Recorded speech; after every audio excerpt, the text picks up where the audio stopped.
I want to do a video of the 3 most underrated trades that Brian Cashman has done this season.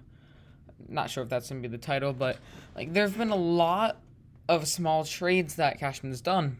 There's 3 that stand out to me where fans were furious when he made them, and now we've won them big time. So my first trade, it's in my mind the biggest trade that Cashman's done that's had the biggest impact. So when we traded Mike Tauchman for Wandy, Peralta, and a player to be named later. I remember people were furious at this one, going, Tauchman's better than Frazier. Why do we have Tauchman? Why do we trade Tauchman? He's so good. They had a hot week, and fans were mad. They were really mad here. Peralta, I understood. I was I didn't get it either, because, yeah, bad 2020 for Tauchman. I agree there, but 2019, the guy had an 865 OPS, and he plays good defense. But now and Peralta had a 5 ERA over his career, but now we're looking like clear winners here. Since being traded to the Giants in the majors, he had a whopping 178 with a 569 OPS. Yikes. The Giants just released him. I'm not even sure where he is now. I just think he's floating around on waivers for a team waiting to pick him up, and no one is. And Wandy Peralta for us has a 3.1 ERA. That's really good. That's really good for a pitcher. I mean, nice solid lefty there. I know that we have him for 2 more years, so I mean, nothing to complain about there. We're really seeing Matt Blake's working with him, throwing that changeup and sinker more. He's been really good in the bullpen. He's a guy that can actually go pretty far. You can go 2 innings into a game. He's closed out some games. Steal right there. There's one other player that we got, Connor Cannon. He hasn't played a game this year, but in 2019 in low A and rookie ball, he hit 324 with an OPS over 1,000 and a slugging percentage over 650. I mean, he has 80 raw power on Fangraphs, so he hits the ball hard. He hasn't played, but that's just a guy to watch in this who could be good. He could be a guy that I don't know if he comes up and plays, but maybe we flip and get a guy who can who will play.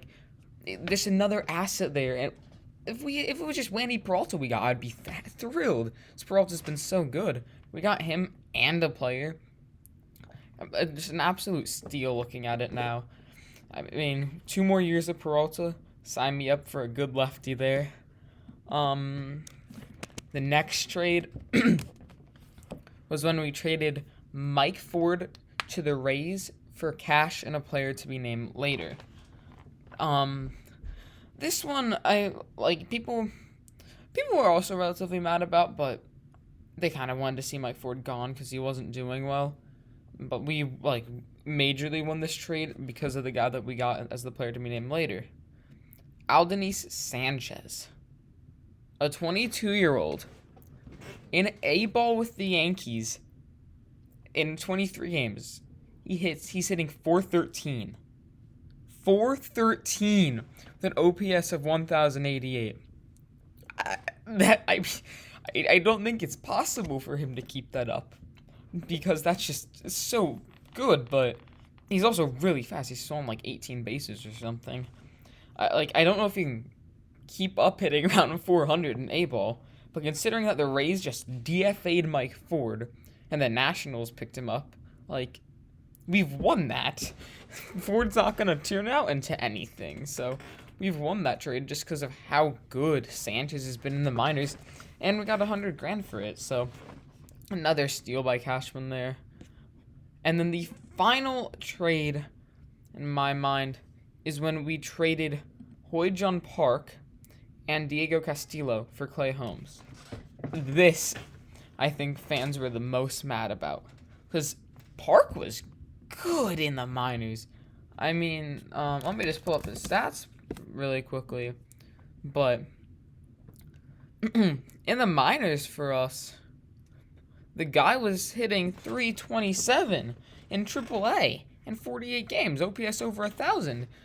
But the analytics team didn't like him. Again, they have like savant stuff, so exit velocity, expected stats probably didn't like him, but they recommended not calling him up.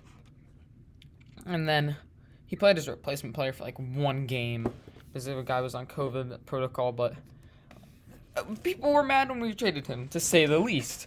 Rightfully so.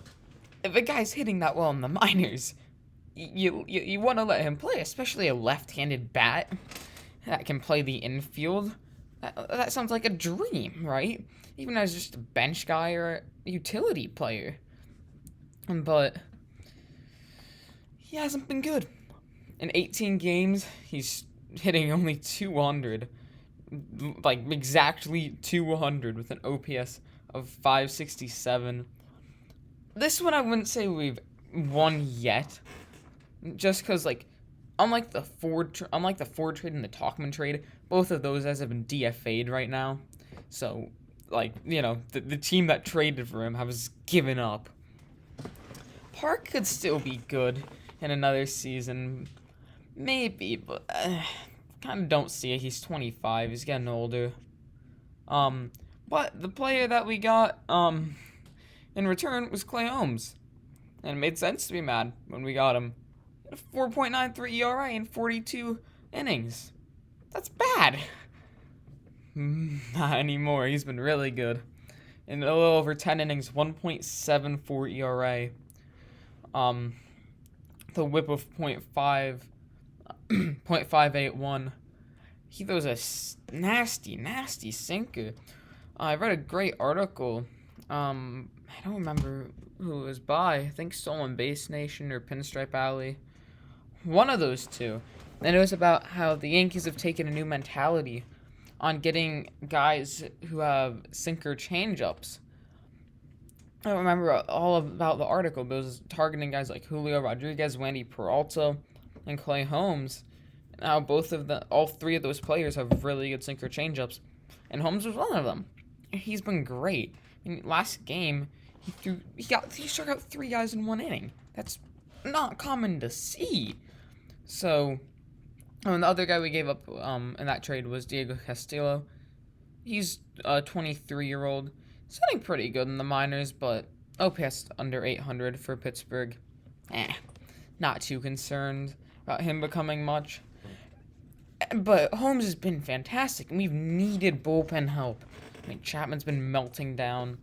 We've had injuries. We've just needed another guy, another righty who can go out there and pitch, and Holmes has done that big time in the bullpen. So, those are the 3 trades that I think we've won this season.